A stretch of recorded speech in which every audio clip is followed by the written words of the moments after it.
Hello, my name is Ian Green. I'm the executive chef at the Hyde Imperial Hotel. Today I'm going to show you how to cook a pan-fried sea bass with mozzarella fondant, basil minestrone, rocket leaves and a pesto dressing. So ingredients in front of me here. Now we are going to go through a stage of making a veg stock. It's not everyone's cup of tea to do that. Packet stock, little bouillon capsules is fine, whichever way you want to do it. But we will go through a quick step-by-step guide of the kind of veg stock you need for this one. So the ingredients for a stock, we'll go through that separately. Seabass fillets, we're looking 140 to 170 grams in weight. Okay, so the mozzarella, you're looking for quite a firm mozzarella. Obviously mozzarella is a soft cheese, but things like burrata are naturally soft, so you want to get one that's relatively firm. Take it out of the packet, drain the water off and just leave it to dry slightly for a while. If that's too wet, it's going to affect the dish. Vegetables for the minestrone, these are, I'd say, classic vegetables. You can add other things in as varying around as whatever you've got in the fridge. Same for the beans, these are actually borlotti beans.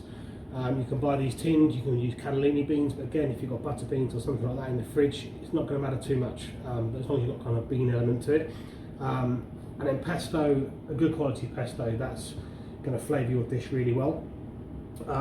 All pesto will naturally split, the oil will rise to the top. Just drain the oil off. You want the pulp more than the oil. You can always add the oil back in to stop it from going dry in your fridge. But you want to try and get the pulp part of it because that's going to help thicken the minestrone when we've done it. Tomato puree and some rocket leaves. So we're going to go on to make the veg stock. Okay, going to make a very quick veg stock. Important thing here is not to boil it for too long. The longer you boil it, the more it's going to stew. So you want a lightly flavoured vegetable stock. So this one here, we've got 1 onion peeled, 2 large carrots, which we're just going to top and tail, take the root and the stalk off here. A couple of sticks of celery, some thyme, and a bay leaf. Now again, if there's different things in your fridge, like some fennel will go through quite well if you're doing anything with fish or chicken. But you're gonna head through this anyway. Thinly slice the vegetables, as thin as you can get them. The thinner you get them, the quicker they're going to cook, the quicker they're going to release their flavours. So you're looking for a nice thin cut on your vegetables.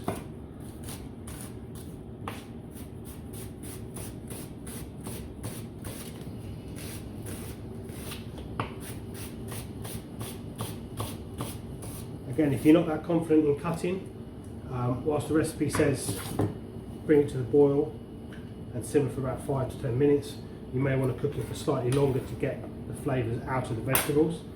But if you can, try and get it as thin as you can. As I said, the flavours will come out quicker. Carrots, much easier in half.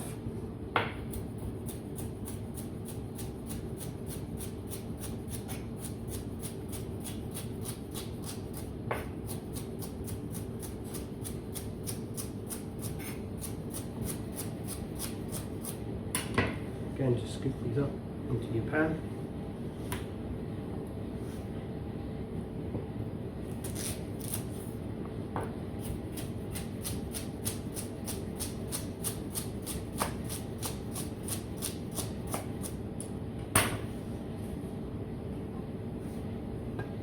Celery washed as well, just to make sure there's no dirt on these ones.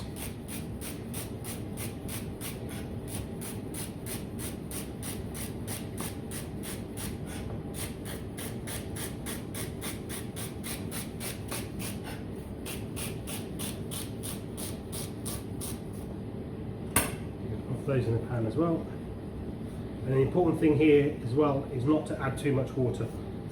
So when you fill it up with water, you're literally looking about as much to cover your hand when you press the vegetables down, so it shouldn't really come over the top of your wrist. I'll add some water now. So when you fill the pan up with water, literally you want to be able to push the vegetables down, and you don't want the water coming up kind of past your wrist joint there. It'll just be too watery. So that's your best indicator. You're going to put this onto the boil, bring it up to the boil and simmer it for anywhere between 5 to 10 minutes really, just to get the flavours out. Take it off the heat and then leave it and just let the flavours infuse. Leave it until it goes cold. Again, the longer you cook it for, the longer it will stew. If the vegetables are a bit thicker because you're not that confident in cutting it that small, then just cook it maybe for another 5 minutes just to try and get a bit more flavour out of it. Okay, next up we're going to stuff the Seabass fillet with the mozzarella. Again, this is going to fit inside there and start to soften up when the fish cooks. So it's important that this isn't too soft. We have quite a firm mozzarella. So take your Seabass fillet, pop it skin side down. That's going to give you an indication of where you're going to stuff this. So we're kind of looking for this main part here between the head and the tail. Not to the ends obviously, because it's going to be cooking, it will shrink. So we're looking for the centre part there. If you take your mozzarella, don't worry about trimming the edges off too much, but you're looking for a piece around the size that you're going to fit into there. So too thin, it will melt before it's cooked. Too thick, you're not going to get anything. So around a centimetre or a nail, depending on a small nail print in there, that's probably enough. If you want to add more, if you particularly like this, cut another piece while you're ready and then cut it in half. So you've now effectively taken a piece that will fit in the middle of the fish. So that's your best way to work out how much cheese to put in. Keep that to one side. Next up, again, we're not going right to the end because there's no meat down here, there's no flesh. But from the centre bone, where the pin bones would have been, you're going to make an incision going down, but being very careful not to cut through the skin. Once you've done that, pop it open and you'll have your channel along here. Effectively, you can fold the fish in half. Once you've got that, you're then going to run your knife very carefully towards the outside of the fish. Again, being careful not to go through. So you're making a kind of a pouch to put. This is where your cheese is going to sit, and then you're going to do the same the other side.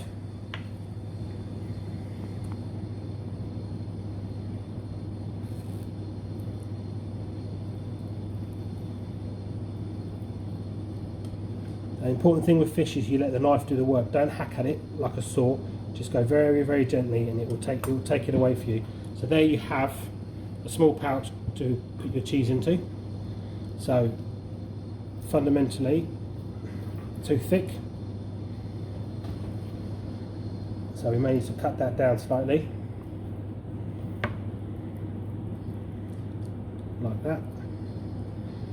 And you're going to lose some of this cheese, so don't feel afraid to add more in than what you normally would do. And then enclose it so you have a piece like this. Now, when we cook the fish, we're going to cook it predominantly skin side down. We'll then flip it over. So this side will get a degree of heat, but the majority of the cooking is going to be skin side down. So if you stuff the fillet like this, that's your sea bass done. Okay, next up we're going to make the minestrone. So we've got onion, celery, carrot, courgette, tin of chopped tomatoes, again some velouté beans, we mentioned that earlier on, tomato puree, some pesto, spaghetti, and then the veg stock I've got over there at the back. Now, you can use spaghetti, you can use penne, it really depends on what you've got at home. If you're using spaghetti, we're literally snapping it into small pieces because you need to be able to eat this. As obviously as it cooks, it's going to expand, but you don't want large strings of spaghetti, you're looking for small pieces. And to start it off, we're going to dice an onion. So on the recipe it says 1 onion, this is quite a large onion, so I'm only going to use half of it for now. We're going to dice this quite finely, so you're going along, and then very carefully hold the onion together, and you go in a couple of times depending on how big a dice you want. We're not going to make it too small. Push it back together again with the side of your knife, and then you're going to go down, and this should give us a nice even diced onion.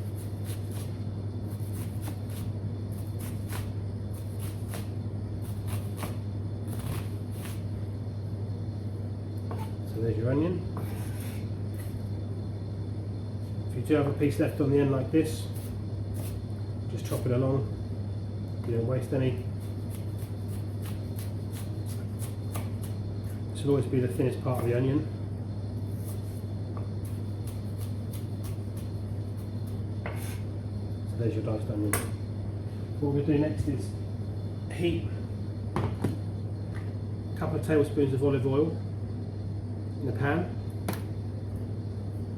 Add it to medium heat, and we'll start to soften the onions. In the meantime, we can chop the garlic ready to go in.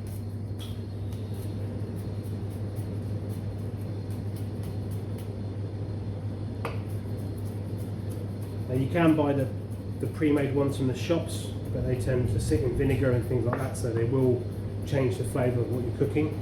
There's a famous chef who doesn't peel his garlic clove, just puts it straight in the garlic crusher and squeezes. The garlic will find its way out, and the rest of it will remain within the actual garlic crusher.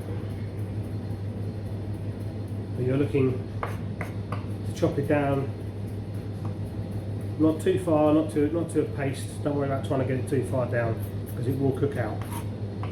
Again, this is an Italian inspired dish, so you're not looking for everything to be too perfect. Once your oil is warm, add your onions, and we're slowly going to cook that on the stove while we start to get the other vegetables ready. So with the carrot and the celery, we're looking for no bigger than a 1 centimetre dice. You don't want this to cook for too long. The same story with the veg stock is, the longer you cook it, the more it's going to stew. So you've got quite a fresh flavour to that. So we're looking for dices no bigger than a centimetre.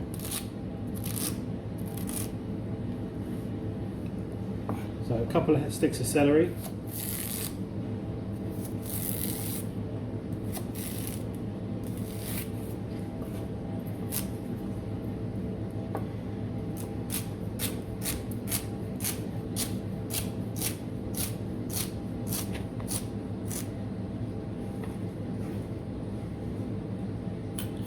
And then 1 large carrot.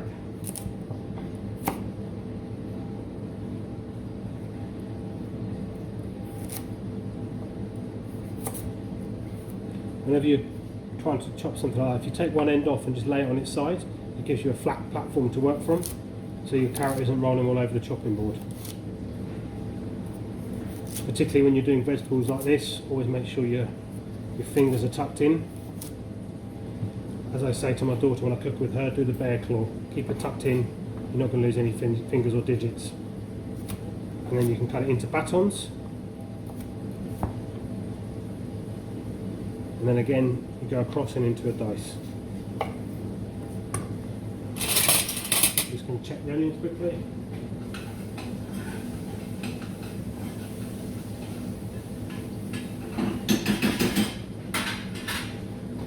You're not looking to brown any of these vegetables, you're looking just to soften them.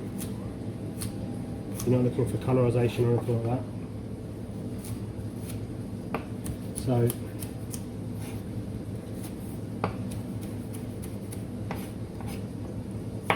again, minestrone, you know, it's a rustic Italian soup. You know, don't spend your whole afternoon trying to cut everything perfectly. Just get it the best way that you feel comfortable, but so that when you get a spoonful, when you go to eat it, you're going to get a bit of everything. You're not picking out chunks. Okay, so that's your celery and your carrot, and then you're going to do your courgette, but we're going to cook that one later on. So onions now, you can see they start to soften. They'll start to feel soft in your hand. Obviously I wouldn't recommend you doing this, but they start to soften up now. And then we're going to add the garlic and the carrot and the celery, and then we'll turn that to the heat and start to soften that up. Okay, whilst the carrot and the celery is cooking with the onion, we're going to cut the courgette.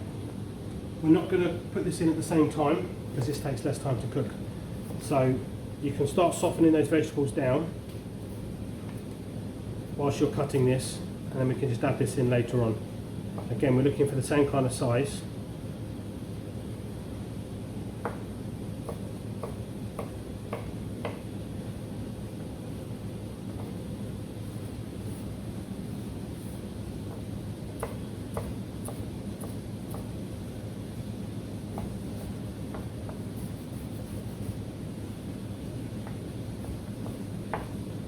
You have a nice dice.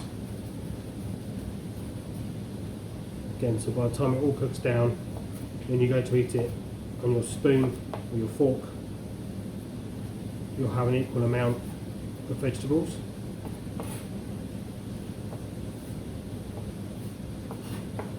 So you get to taste everything.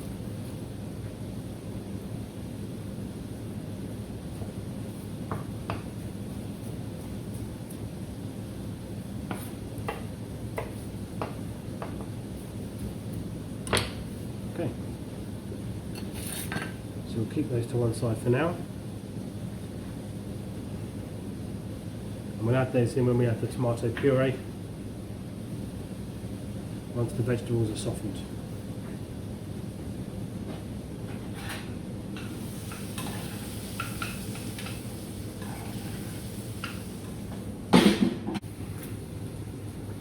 Okay, once the vegetables start to soften down, as you can see, things are starting to look a bit more glossy and a bit softer. You're then going to add your tomato puree, that tablespoon of tomato puree, and your courgettes. And then we're going to return this to the heat. We're going to keep cooking this out.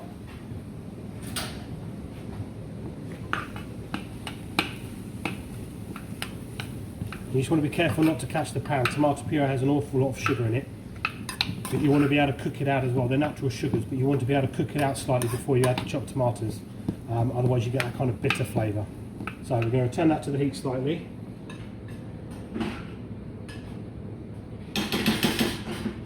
Give that a couple of minutes to cook, again being careful not to catch the tomato puree on the burnt flavour too. Okay, now the tomato puree is cooked down. It's coated most of the vegetables, it's cooked out slightly. Now we're going to add the chopped tomatoes.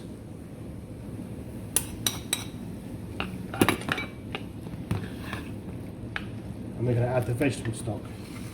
Now on the recipe it says 750 mils. General rule is you can always add, but you can't take away. So add what looks comfortable to start off with, and you add more later on as it starts to cook out. You need enough liquid here to cook the vegetables and later on cook the pasta. So we're going to return this to the stove and simmer it for about 10 minutes or so. With the vegetables being this small, probably slightly, yeah, probably 10 minutes is more than enough once that comes down to the simmer.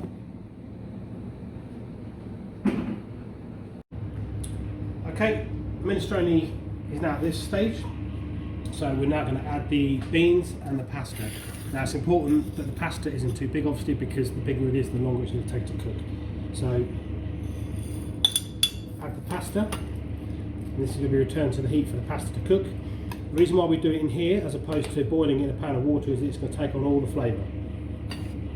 And then add the beans. You want these warmed and softened, so that all the flavours start to amalgamate into one and you get to eat the whole thing as one flavour. So we'll return that to the heat and simmer it for about another 10 minutes or so. Okay, once it's cooked for about another 8 to 10 minutes, your spaghetti will start to soften, as you can see. So it's now like strands of spaghetti. Again, if it's penne, it might take slightly longer because of the size of the penne. Just cook it on a low heat until that pasta's softened up. When it's like this, if it looks too liquidy because of the stock and you think you've added too much stock, drain a piece out. You can always add it back in again. But when you go to add the pesto now, this is going to help thicken it. Obviously, if there's more liquid than what you need, it's just going to be, it will just water it down. So you kind of want it this kind of thickness where it's almost like a stew kind of consistency. Then again, try and keep the oil out. You're going to add a good couple of tablespoons of pesto and give that a mix in. You can always add more later on, again depending on the pesto that you buy. Some's more salty than others, some's got more oil in than others. You're not looking to turn this bright green because that won't happen, but you should get a green tinge to it all.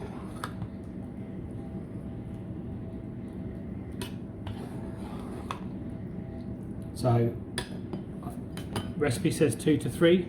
Based on that, I would add the third now. And just gently stir it in. Don't splash it around too much because you're going to break the vegetables down. But that will now be full of a nice basil tomato flavour. Again, the residual heat will carry on cooking these vegetables, so don't overdo it. The pasta will just continue to soften down. So that is basically finished, that's good to go. So we'll put that to one side. Now we're going to cook the fish. Okay, frying pan, non-stick preferably if you've got one. Add some oil into the pan. Again, you're looking for a hot pan to start off with. We're going to turn this down to medium heat. Carefully take your fish, just make sure the mozzarella doesn't fall out. Hold it by the tail, head end down in the pan, tail away from you to avoid it splashing. Now if the pan's too hot, the fish in the middle will start to rise up. So we're looking for a medium heat pan to avoid that from happening.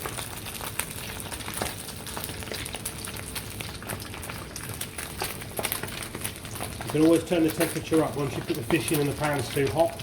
There's not much you're going to do, the fish will start to rise and like buckle. So you want it on a medium heat, enough oil in there so it doesn't stick.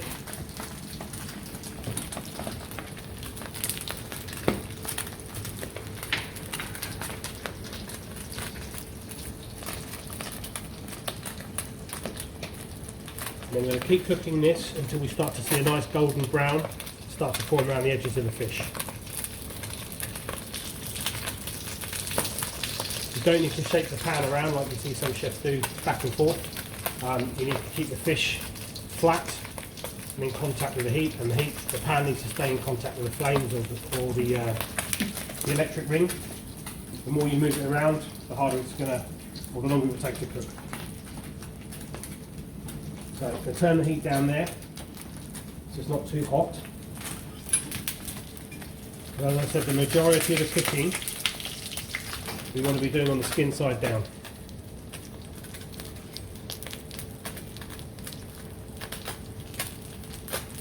Whenever you want to check the fish for seeing how well it's doing on the skin side down, always take it from the tail. And you can see there it's starting to look a nice golden brown colour.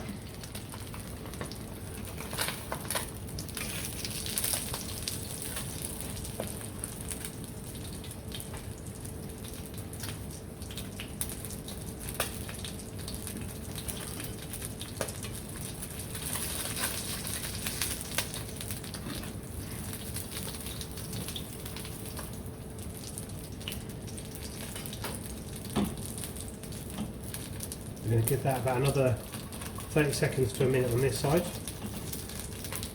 before we flip it over. Again, if you do like your fish well cooked, I would suggest you colour it this side down, and you could just drop this underneath the grill so the whole side cooks on the top side. But the way we're going to do it now is we're going to flip it over and let this carry on cooking in the heat that's left in the pan. That will be enough to cook it through. If you do like things well done, again I would suggest you just drop it underneath the salamander, underneath the grill that you've got at home, just to cook it through fully on the top. Okay, now you have a nice golden brown and the skin's starting to crispen up. What you're going to do next, you're going to add a few cubes of your butter.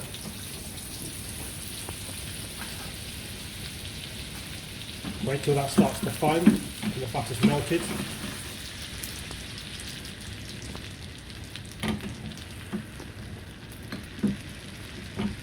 Like that. And then we're going to add a squeeze of lemon juice.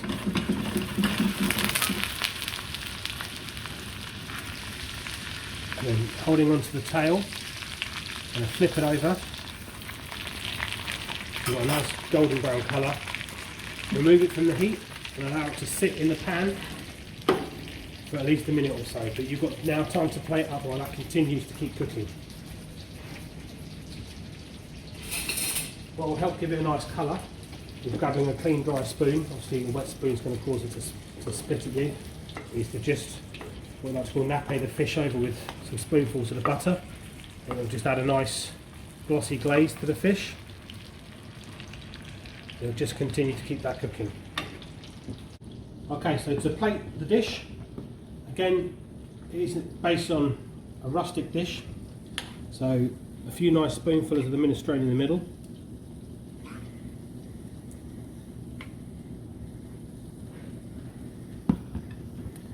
You can then place a few of the cherry tomatoes around the outside.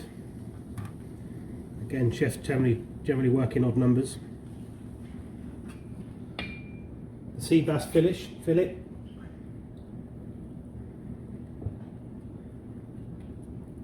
Placed across the middle of the minestrone. Touch of salt. Again, sea salt flakes is always better. And then to finish off with a little piece of rocket, and that is your sea bass with mozzarella fondant stuck inside, basil minestrone, cherry tomatoes and rocket.